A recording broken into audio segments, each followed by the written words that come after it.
Hello and welcome to the Film Ireland podcast. And in this episode, we chat with September Says producer Chelsea Morgan Hoffmann about this exciting and tense feature. So have a listen to the trailer here. 1, 2, 3.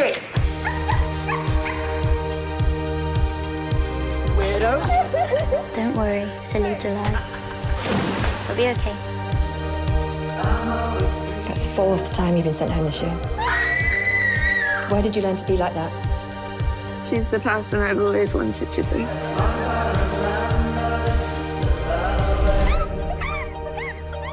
No, I'm pretty good at looking after July. What do you mean? Nothing. September says... Turn around. September says... Dance.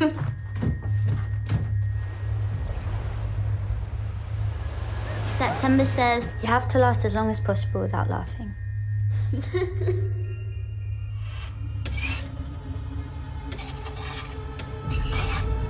September says... If I die, will you die too? Yes. Silly July. Watch where you put your feet. What are you talking about? September! My sister's there. September says... I'm gonna poke your eyes out! If only one of us could remain, it would be you.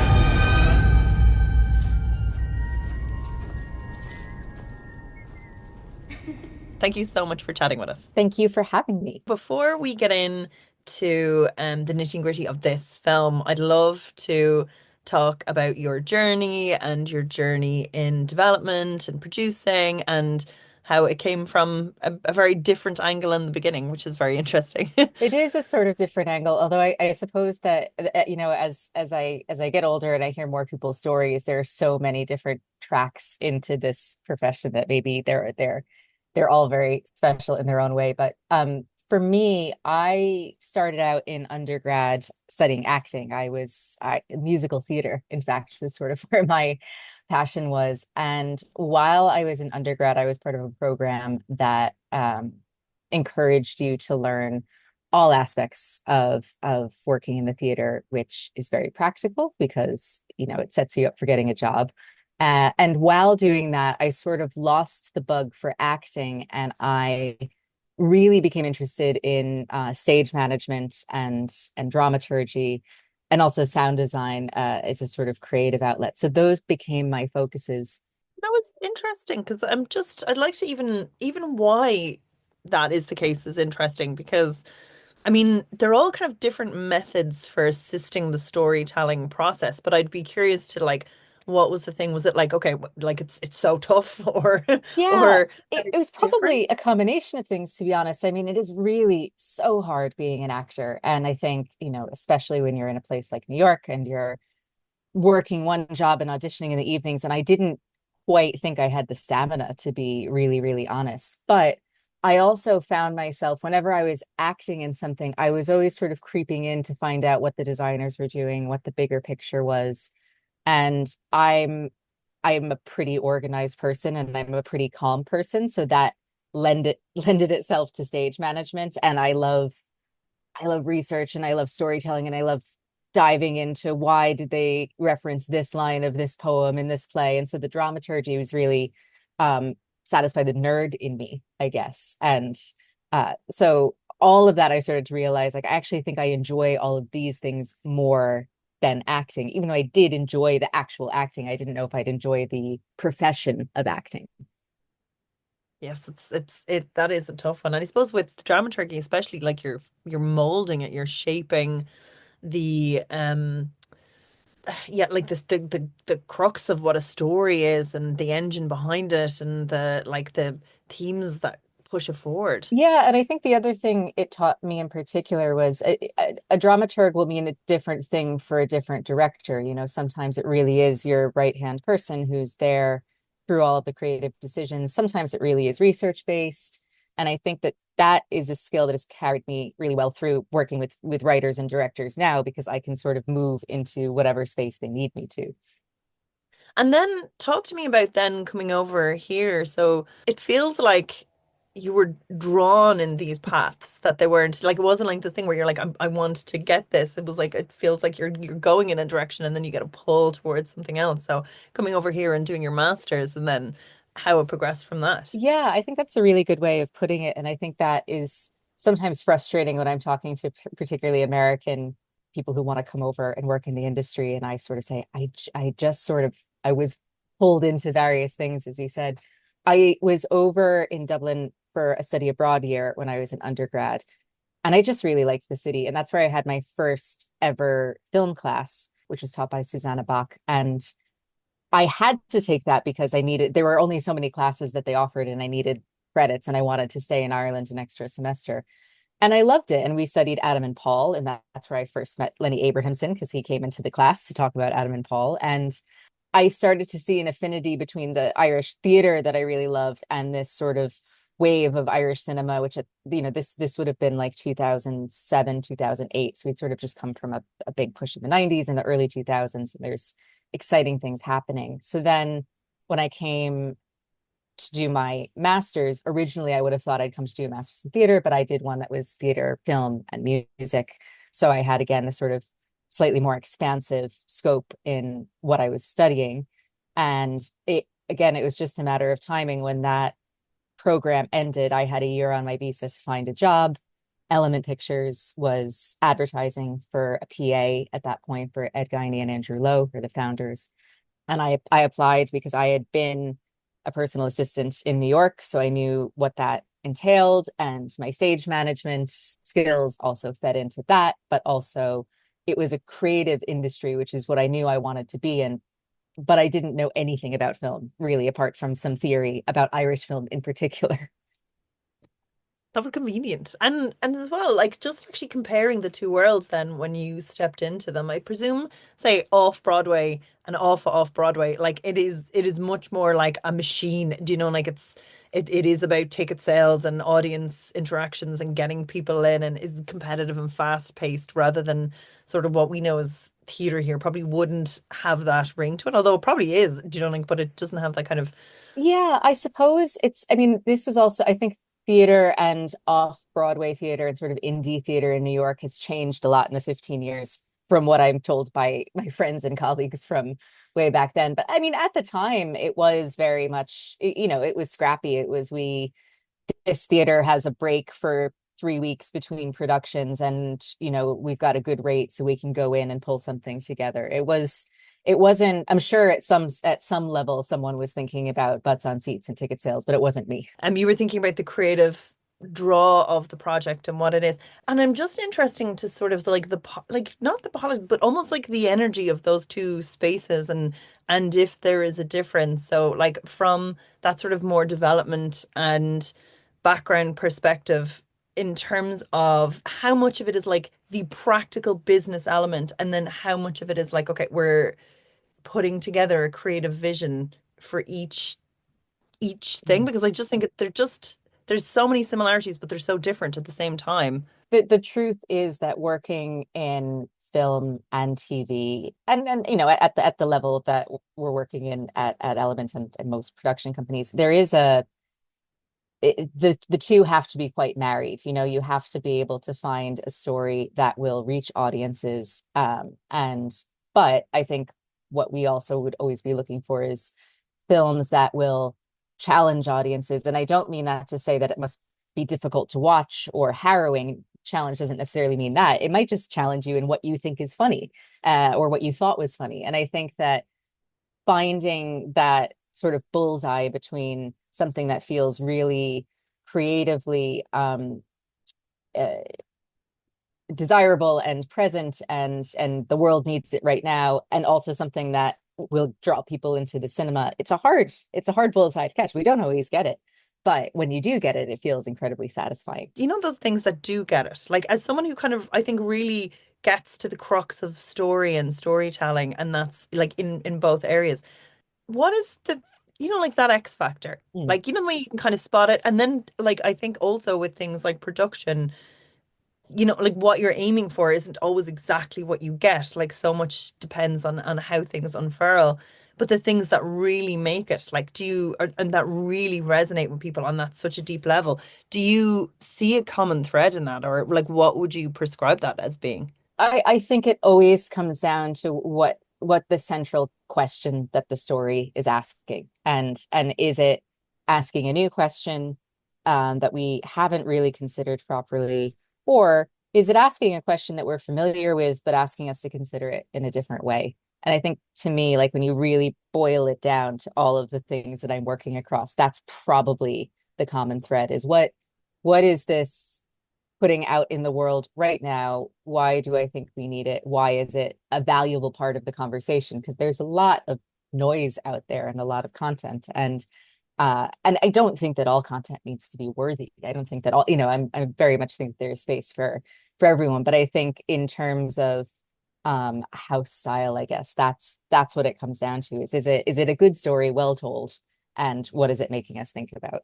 And then honing your craft as you're kind of going up through the ranks of elements. So, starting in development and then development executive and then now head of development in terms of, like learning and what were the kind of stages and like, did you get, say, a particular lesson from each project? Was it very much so like you're constantly upskilling? Yeah, absolutely. And just to correct you, I'm no longer head of development. That was Oh, two titles ago.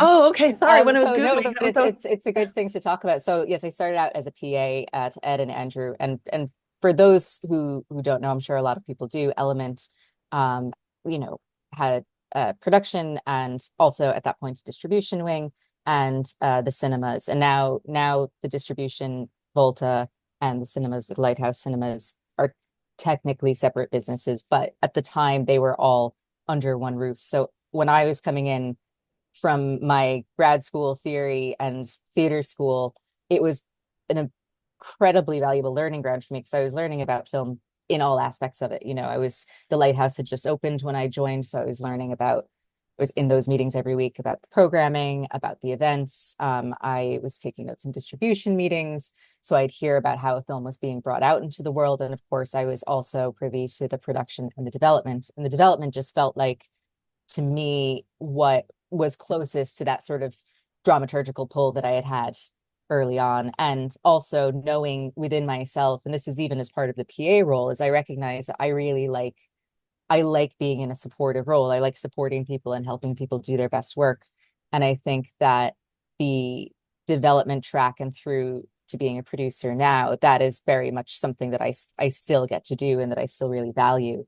Um, and so from that point, I actually went on to be a script editor for Red Rock, which was a TV show that we had, which again was brilliant experience for me because I got to work with so many different writers.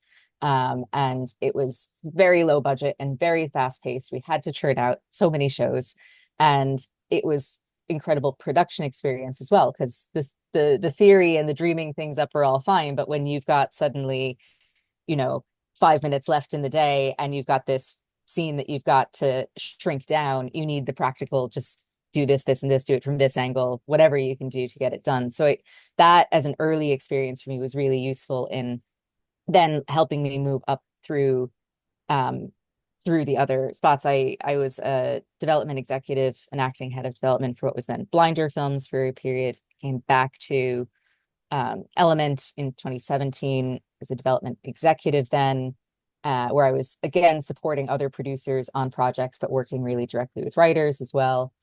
I then went on to become head of development, which gave me an overview of the entire film and TV slate. So I needed to know at what point every project was, which broadcaster it was going to, where the funding was.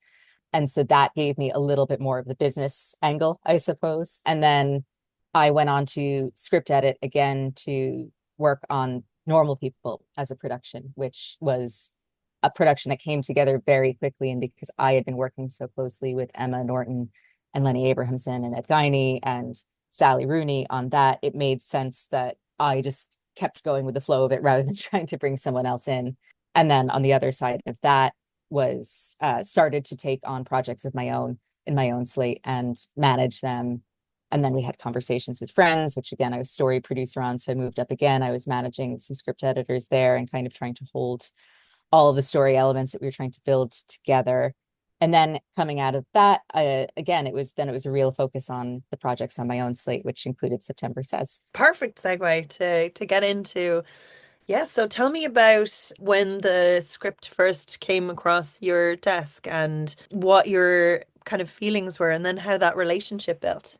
So it came across our desks first as a book. It's a book called Sisters by Daisy Johnson. And we are very fortunate often to receive advanced copies of things before they publish. So we'd gotten a copy of Sisters. It was shared with us at the time by Rose Garnett, who was head of BBC Films then. And she brought it saying, this feels like a really rich story that we could use to launch a debut for probably a female director. So I think, again, I think this is 2018, 2019. I think everyone was being very mindful of the fact that we hadn't reached the gender parity that we all felt was necessary for the industry.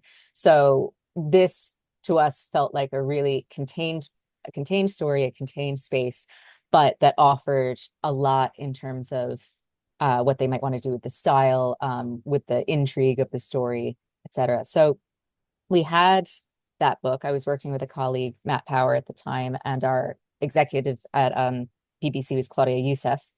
And we started just running lists of directors that we thought would be interesting for it, because we felt like we wanted to go director first. And then we'd find out if that director wanted to adapt it themselves, if they wanted to bring another writer in. But we knew that the director's vision was the first way into this. And we bandied about a couple of names. And then Ariane came up. And Ariane Lebed was someone that Element had worked with closely before as an actor. We'd known her for years, and she had just done her first short film, Ola, which had done very well in Cannes. And we watched Ola and were so blown away by it. And I think for Ariane, her style is so distinct and so unlike anyone else's. And I think for all of us, that spark of, oh, I don't know what she'd do with this story was very exciting, because actually it was, I don't know, but I'm sure it will be great. It's not, we couldn't necessarily see it, but that was exciting for us. Sorry, I should rephrase that. It's not that we couldn't see it. We could see her doing brilliantly, but we knew that she would surprise us with what she did. And that is the case, and we're delighted. It is such a strong, bold voice. I love one of the things as you're watching it, there's not a beat where you can sort of, like assume this is the space that it's going. It's grounded in such practical things that are such hard live for girls. But I really thought like that social isolation and how bullying was represented. I just it felt very authentic to me in ways that I actually hadn't quite like spotted it before. Mm. Like it was probably as far as you can get in terms of like aggression and cartoonishness without actually being cartoonish and without feeling real. Like it was funny because like I don't know, there's probably a strange thing, but when you watch something, those bullies feel like it's so intense. But I actually think it was something so authentic about those girls' relationships to each other and how they were perceived by the world and how that was taken up was done just so beautifully. Like and the casting was incredible, and the dynamics of those relationships were so just wonderful to watch. And like that, the voice, the tone, the texture of the whole piece when it was put together was just like nothing else as well, and so strong. And talk to me then about, okay, so she's on board and you have the conversations with her. Like, is the next steps that you go, okay, like let's talk about your vision and then let's find the right people to put together on this project, and then is it funding, or then is it under slate and then you go to production? It's Yes. just Well, first of all, thank you for saying all those really lovely things about the film. That's so nice to hear. And yeah, that was exactly the next step. I mean, there was a conversation with Ariane about whether she wanted to adapt it herself or whether she wanted to bring someone else on. English is not her first language. French is her first language. So that she thought about it, and then she decided that she felt the story really, really deeply in her bones, and she wanted to be the one to write it. So we just said, write it in French. We'll get it translated. Her English is impeccable, so we knew once it was translated, we'd be able to then work with her to make sure that it was saying what she wanted it to say. Um, and we just kind of let her get off with it. And we'd meet with her periodically throughout to check in, and she'd kind of talk through some ideas that she might had. But when that first draft script landed with us, it was incredibly close to what you see on screen, and that's very rare, and Wow. there were big changes, I'm sure, but there's also some parts that really have stayed locked in from the beginning. And I think what was really clear as well in that first script was Ariane's um her eyes were all across it. I knew what we were going to be seeing. I could feel the rhythm. And it wasn't that she was writing, the camera pans here and cut, it wasn't technical. She's just got a beautiful way of writing that really guides you visually through the story and through the images that she wants you to see, and lets the images speak for themselves. And so it was quite it was a film that from that first draft we could see the final film from it. And again, sometimes that can take a while, and that's fine. That's part of the process. But it was a good kind of boost of energy then at that point to be like, okay, actually, no, this is something that we feel we can make. Yeah. So, and actually another thing that really was just so wonderful about it was how funny it was and how dark. But but it was sort of a blend. Like you have this sort of like classic kind of like sardonic cutting thing, but there was just something like there are these beats of this like yeah, and how humor was used was so unusual. Like I actually can't picture any comp for that style. Yeah. Do you know? I think that's, I'm glad to hear you say that as well, because I also find it really funny at times, and it is dark. And look, we should say between the two of us, like there is a thing that happens that we don't want to spoil, so it's hard for you and I to talk Oh about yeah, the yeah, film in no. some Yeah.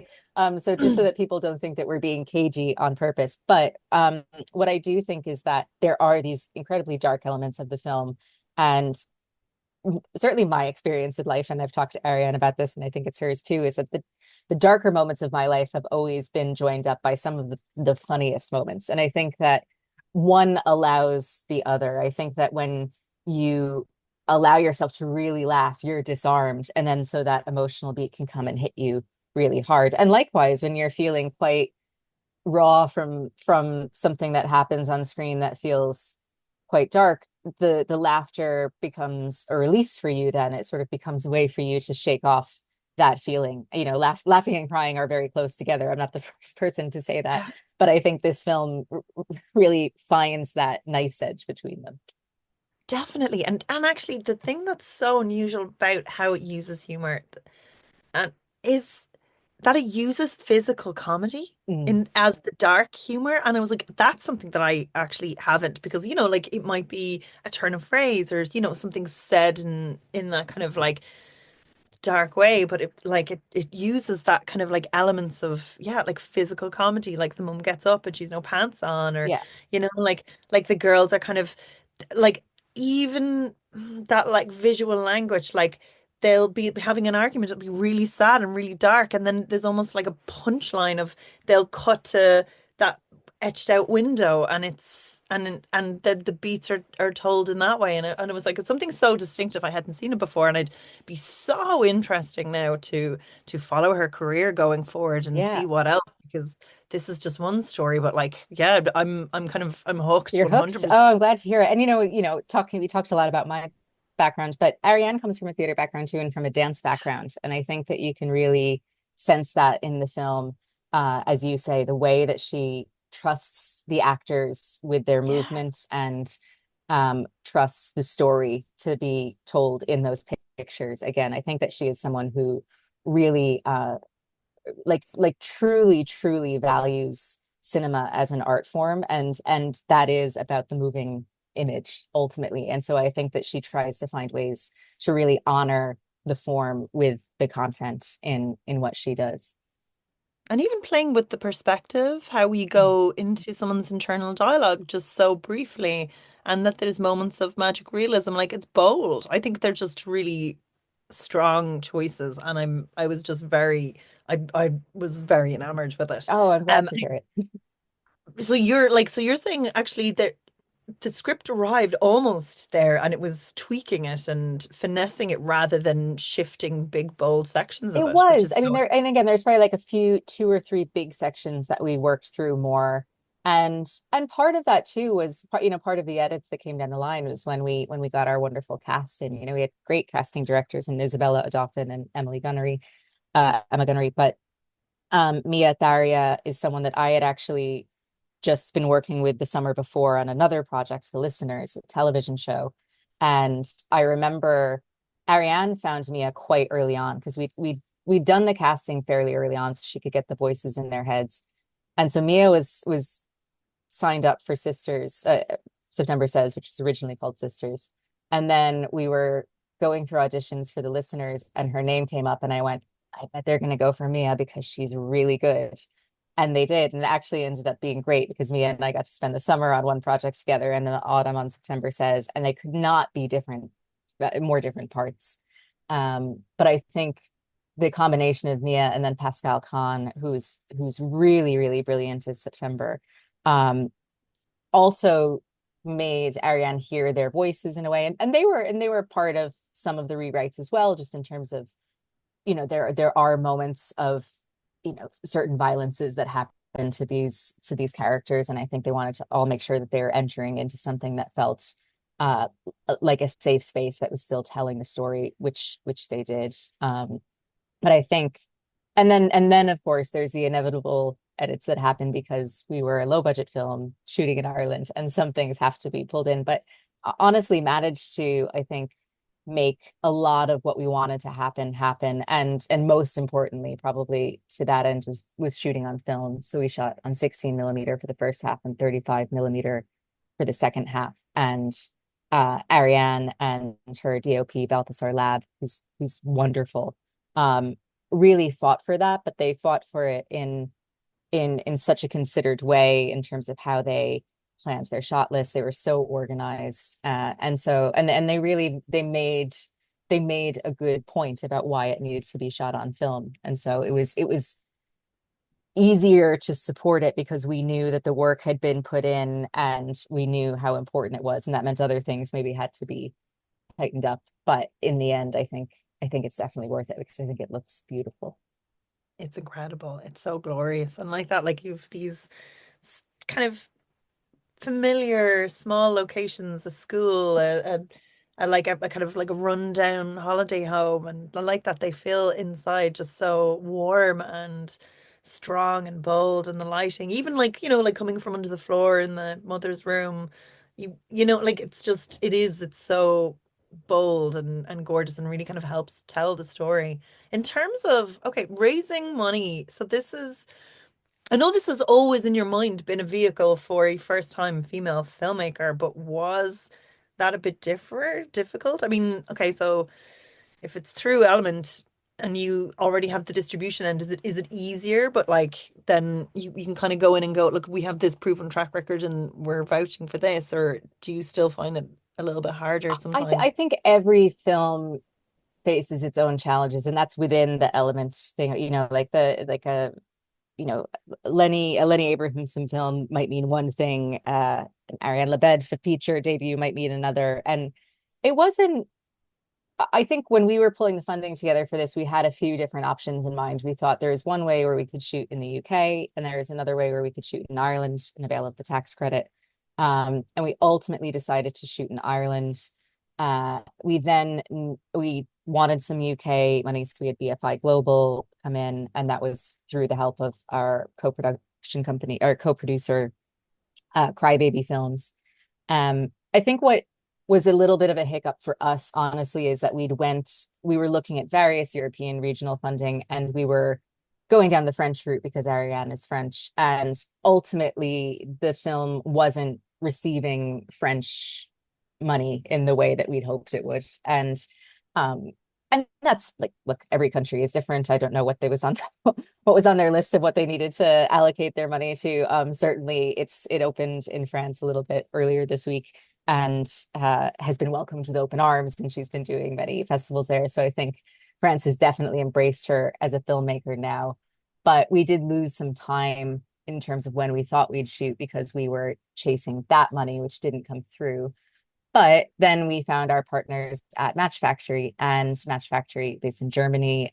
So we had some German funds from them, from NRW, and then that also let us go in for some European funding as well. So it's quite a complicated co-production model. It's not something I think that our business affairs would like us to do very much in the future. There's a lot of paperwork. And I think maybe the last time Element had a project with that many countries and funds involved might have been The Lobster. So it was a long time ago. Wow.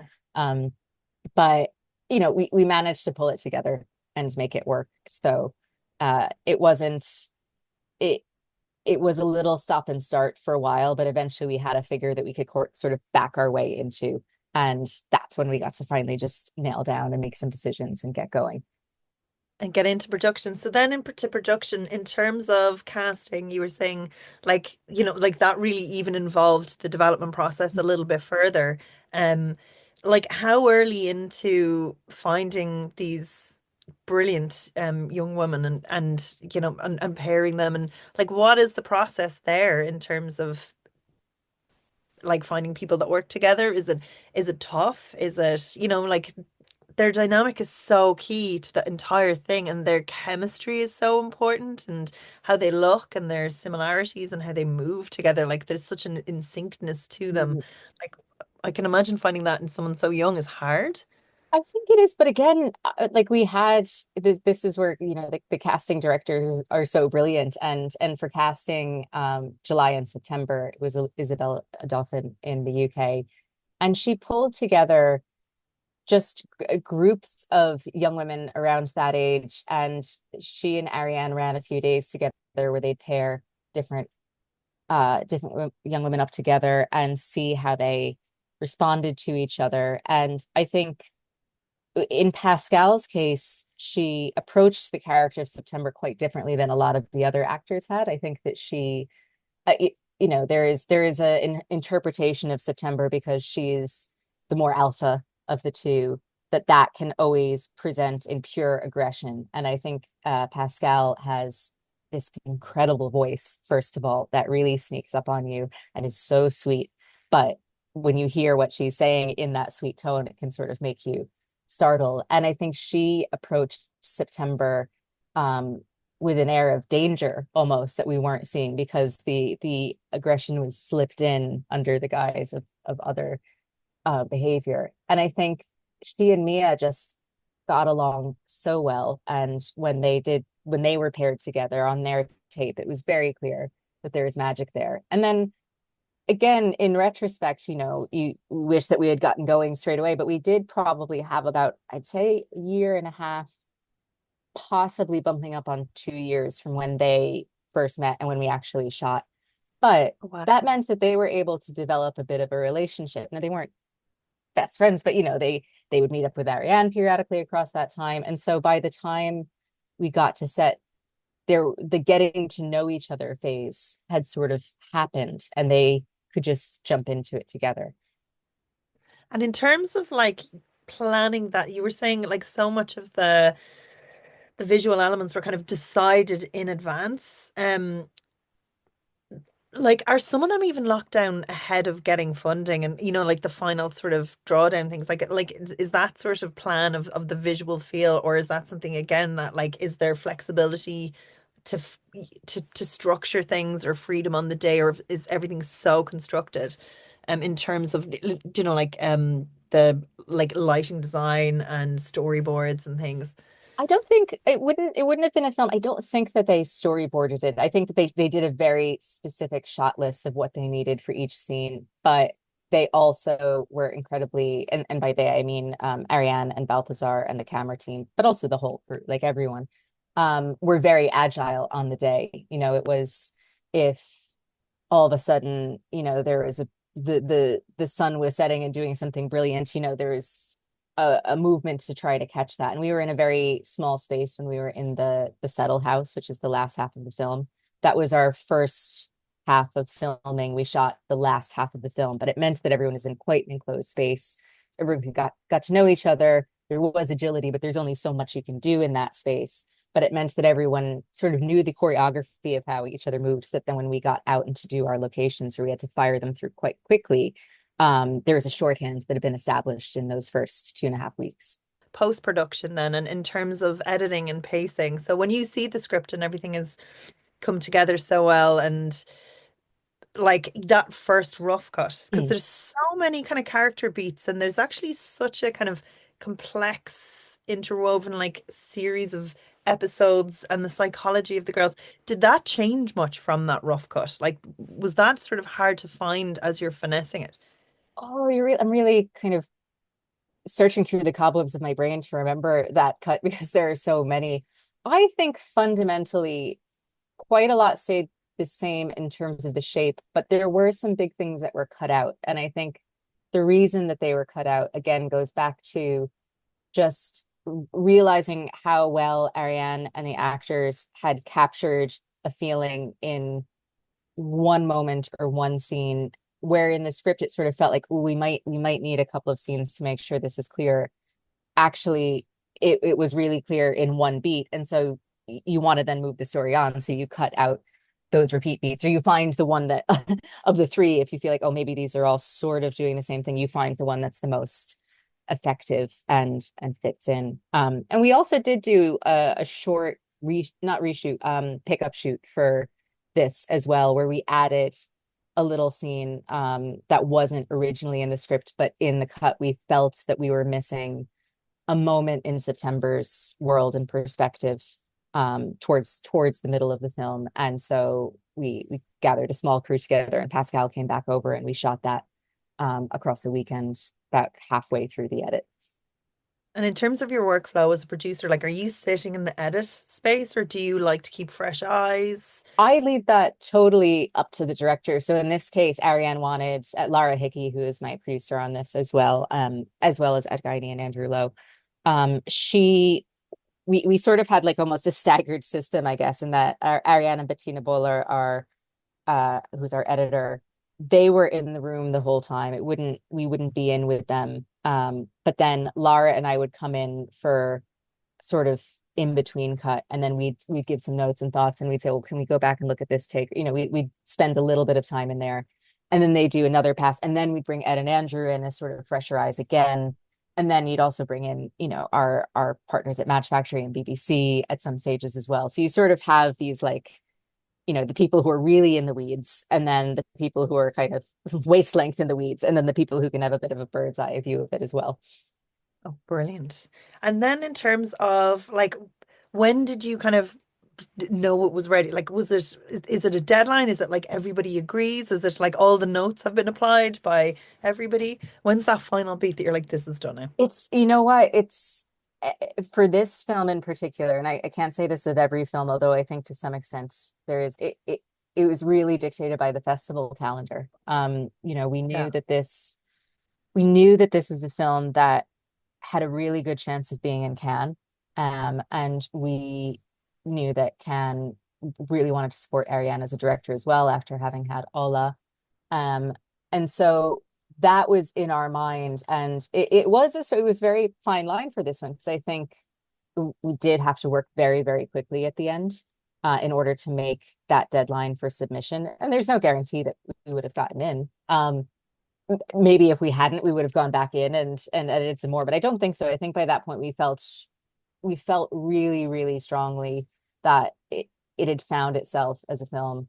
And the realities of making an indie film like that doesn't have a necessarily, there are no big stars, there are no big names. There's not going to be something from the poster, let's say, that's going to necessarily bring in audiences. It needs that sort of festival run to start to draw in people, to start to draw in other reviews, to build a bit of an audience before it enters the cinemas. And so we knew early on that it was going to be a film that would probably need a festival circuit. And then it was just about matching up to the festival that we felt was the right one for it, which was Cannes. And then we got in, which we were very excited about. I mean, yeah, if there's one good festival that has maybe a fancy name Yeah. that can have it. It's nice to have those laurels before the film now. Feels very good. And watching the response then with people. So do you, because this is something I think what's so wonderful is like this was there from inception stage. You've kind of got to kind of like build it up from, from like a kind of a unreleased book on your desk, and now you're getting to watch it with an audience. Like, is that a time as a producer that you're tentative? Are you excited that it's out in the world? And then what was the response?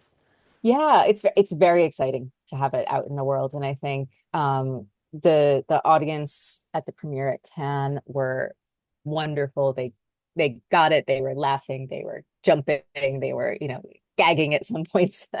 And we had an incredible standing ovation for Ariane at the end, which is nice to be able to after all of that hard work to sort of be able to like stand up and really feel celebrated. And not all films get that. So we're really, really grateful to have had that opportunity.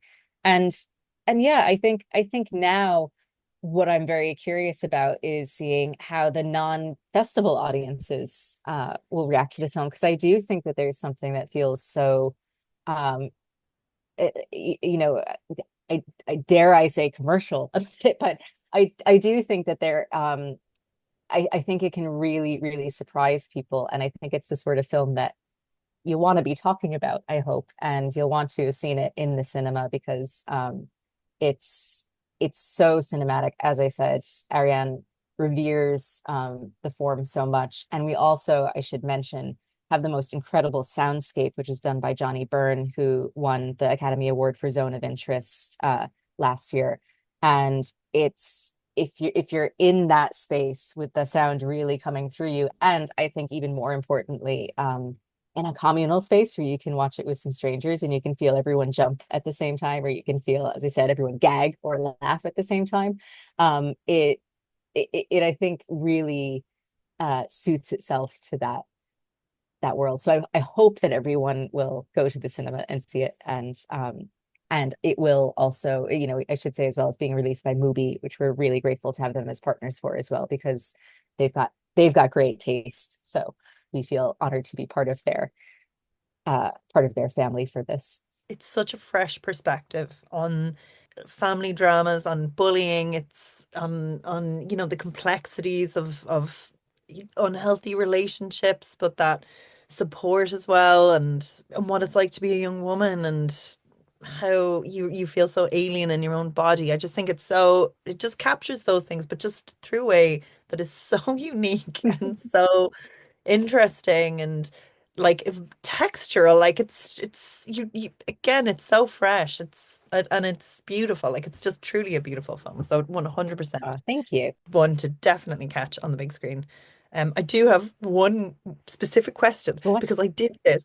Tell me about the Love Island things. They were so funny. I just Oh no. Sorry, I actually just, it popped into my head, and I was like, I would actually be so angry if I didn't ask. Like, they were just so funny. I was laughing. I did something similar on like a crappy short film. I was like, this is like, I was like, how didn't you get them? The actors were hilarious. The lines were brilliant. The physical performances. Oh God. I mean, this is honestly, like, I could probably talk for another 45 minutes about those clips because they were sort of the bane of my existence. And I'm sure for many other people. We there is an element of the show where July and September and their mother, who's played by Raki Thakrar, who I don't think I've mentioned yet, but my God, is she great. Her movements, she's incredible. Oh, Yeah. yeah. She's great dancer. But they watch this reality show which is sort of Love Island adjacent. Now, we could not afford to actually license clips from Love Island itself. So we, first of all, there is this, like, I don't know, trawl through various like reality shows from like 10 years ago that weren't on anymore, that might be a bit cheaper. And I actually can't remember, because I probably blocked it out from the trauma, what the name of the show we settled on was. But then we found a show that we could use and we could license at our budget. And then it was about trying to find, because there had been specific Love Island clips that Ariane had selected. I think we had an intern at the time in Element who was watching episodes of this reality show to try to find if there are any comparable scenes in terms of the tone that was coming across in those. Oh my God, the lines were so funny. I presumed they were. So she got those, but now in the final version, there are a couple of lines that we then ADR'd in to to um to carry the story in the way that we wanted it to. And I think if you want a really good Easter egg, and I should probably make sure this is on IMDb, but I believe that Johnny Byrne, who I mentioned before, our wonderful sound designer, jumped in to do a little cameo as the voice of the narrator of this particular reality show. So pay attention to the narrator. I think you'll hear Johnny there. Oh, that's amazing. Yeah, just some lovely Easter eggs. But oh, that thank you so much for chatting with us. That it's such a brilliant film and it hits cinemas and it's so I think it's just it's something that really has to be experienced on that visceral level because yeah, again, I have not seen humor in that way used in that tone before. It's so fresh, it's so interesting. And yeah, it kind of affects you in this way that you're like on paper it should feel heavy, but it doesn't. Yeah, And I that's think so too. Thank you for saying that. And yeah, and I hope everyone can make it to the cinema. And if you can't and you're watching it on Mubi, maybe just invite some friends over and turn off all the lights and hide your phones and turn the volume way up and give yourself that experience at home. brilliant. Thanks. And thank you so much for listening. So make sure to check out filmireland.ie.